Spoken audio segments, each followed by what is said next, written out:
What's up, wrestling fans? I'm Steven from the Hills Maniacs, and today I'm going to be giving my predictions on the upcoming NXT Takeover pay-per-view event in your house 2021.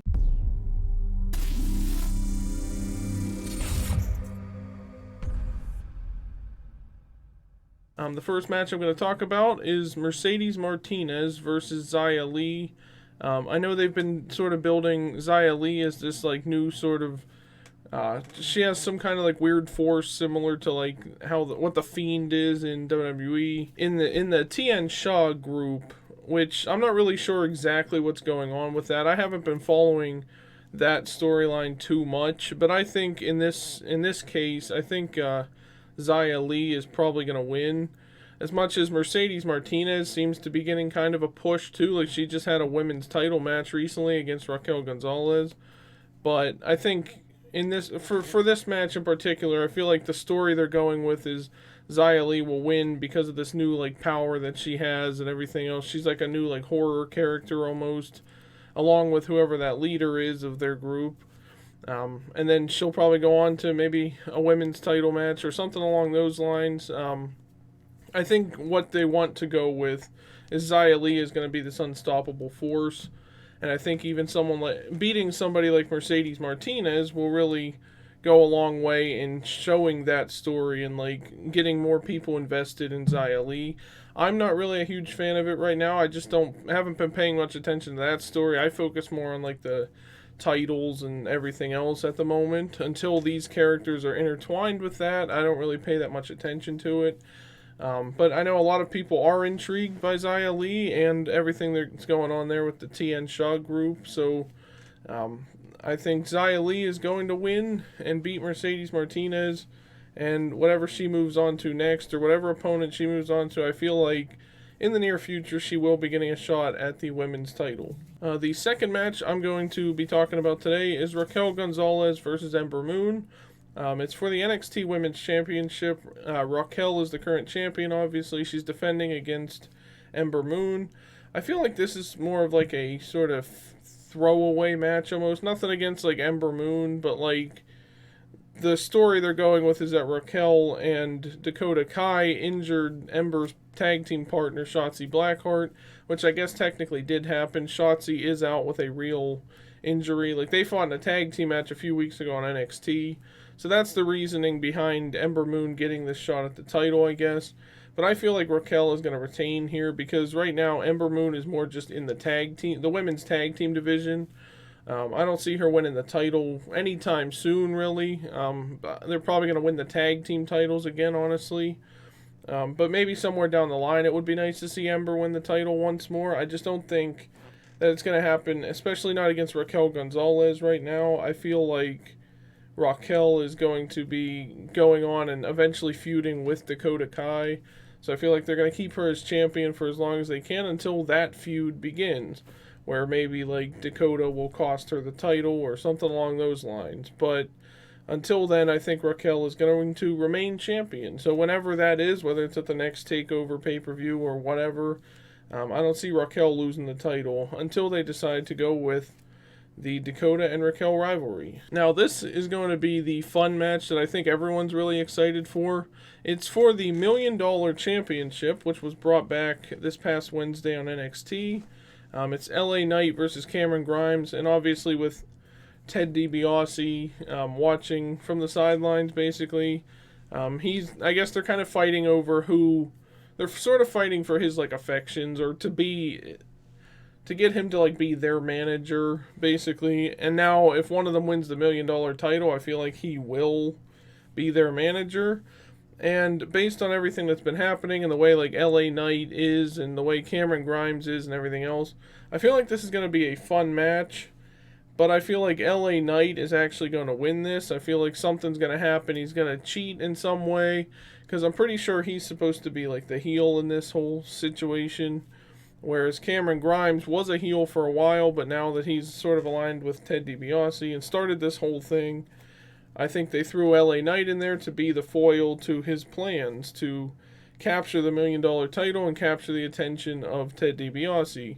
So I think LA Knight is actually going to win and be the first NXT $1 Million champion.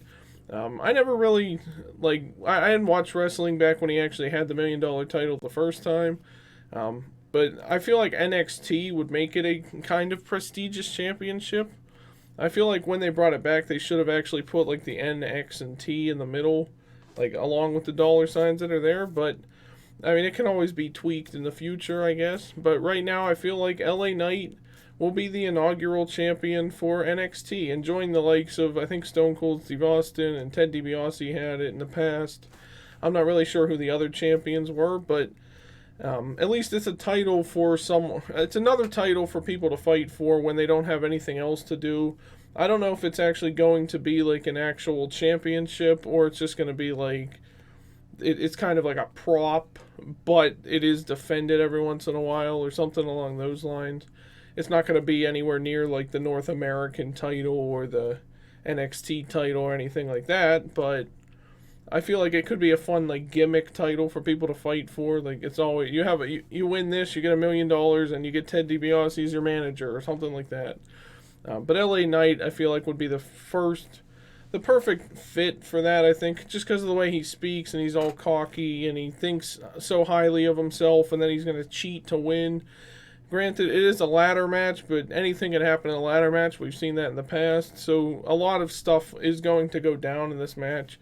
I do think it's going to be a lot of fun as well, and I'm sure a lot of people are really excited to see the $1 million title back on NXT, so we'll see how that goes, I guess. Next up is the winner takes all match for the NXT North American title and the tag team titles. This match was thrown together basically last minute because it was this past Tuesday on NXT. It's a 6-man tag team match. It's Bronson Reed, the North American champion, teaming with the tag team champions MSK against Legado del Fantasma. I think this is going to be another really fun and exciting match with a lot of high-flying spots and people flying all over the place and everything else, and also Bronson Reed keeping the match grounded and everything else.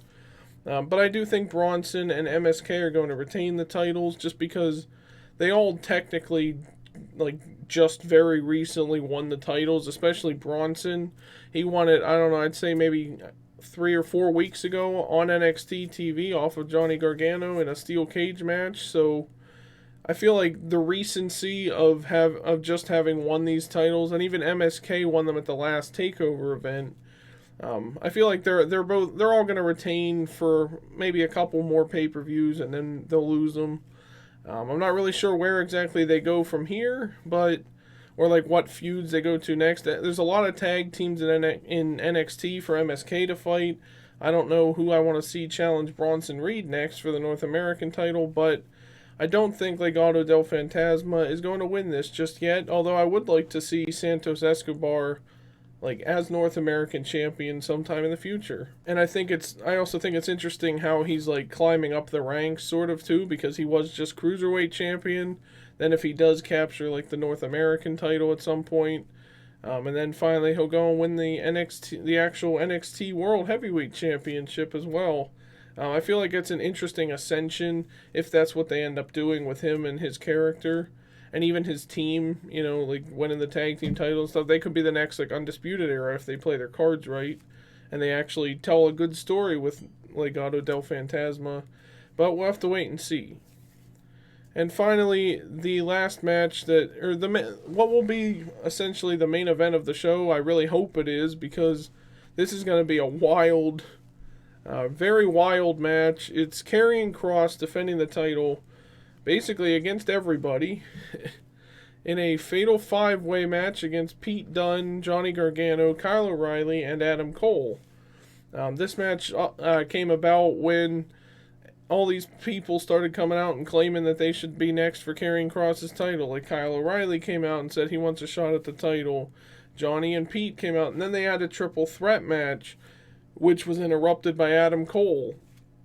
So William Regal was having trouble figuring out what to do about this situation, how to rectify it, and everything else. And then Karrion Kross said, "Give me all of them," which I thought was a surprise. But at the same time, it kind of fits with Karrion's character, because he's this really tough guy, and this is something he would do. Just give me all the challengers at once so I can beat them all and prove to everyone why I am as good as I say I am. And if he can knock off 4 challengers in one match and retain and still come out on top and retain his title and everything else, that definitely makes him the biggest threat on the roster and maybe one of the best NXT champions of all time. Adam Cole never did that. Not that I can recall, where he defends against like 4 other people in a fatal 5-way or a 6-pack challenge or anything. So Karrion Kross willingly wanting to do that makes the story all the more intriguing.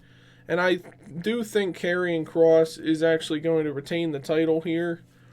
And I think this match is being used to build on some recent feuds and to build a new one, actually. So I think it's going to lead to like Pete Dunne versus Johnny Gargano will be a feud that comes out of this. I don't know why. I'd kind of really just want to see those two just fight. It doesn't have to be for anything because right now neither of them is a champion anyways. But Pete Dunne versus Johnny Gargano would be a fun series of matches, I think.